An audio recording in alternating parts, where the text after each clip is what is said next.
Welcome to the world of gainful breeding and management. Kalimitan, ang naririnig natin kung tungkol sa gainful breeding ang usapin ay crossbreeding, inbreeding, at line breeding.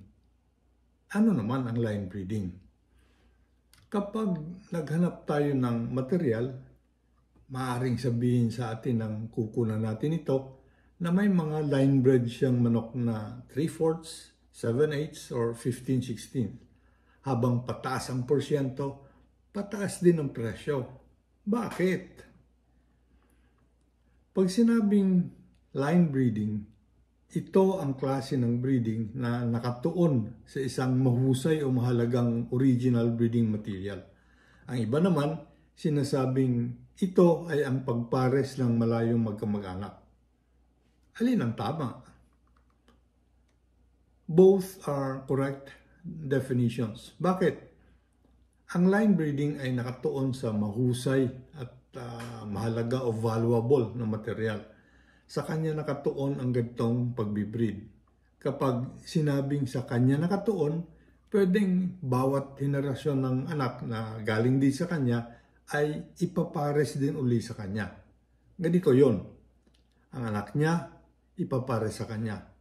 Ang apo niya, ipapares sa kanya. Ang apo niya sa tuhod, ipapares din uli sa kanya basta't kaya pa niya.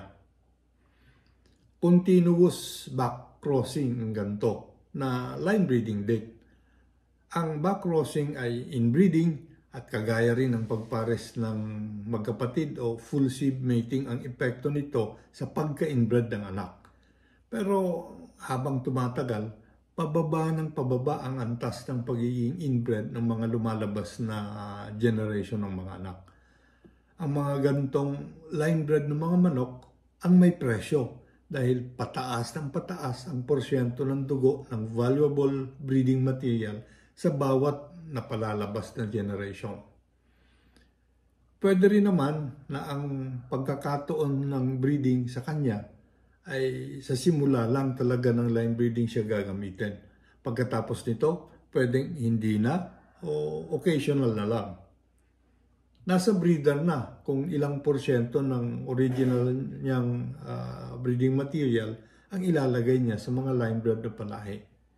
Kung 1/2 ng dugo niya, mga anak niya ang pagpaparisin. Kung 1/4, ang mga anak niya ipares sa ibang manok. Pwede rin naman apo sa apo. Kasi nga, 1/4 ng dugo ng original na material ang nasa apo niya. Kumbaga, 1/4 sa 1/4, 1/4 din sa palahi. Depende na lang ito sa nakikita nating pinakamagandang porsyento ng dugo niya na nakikitaan pa rin ang line bred na manok ng kahusayan na halos o kaparehas ng kahusayan niya. Bakit mataas ang presyo ng line bred na manok? Una, may kahirapan ding magpalabas at magpalaki ng mga ganito. Pangalawa, ini-equate natin ang percentage ng dugo ng original na breeding material sa kahusayan ng line bred na manok. Mas mataas ito, mas mahusay.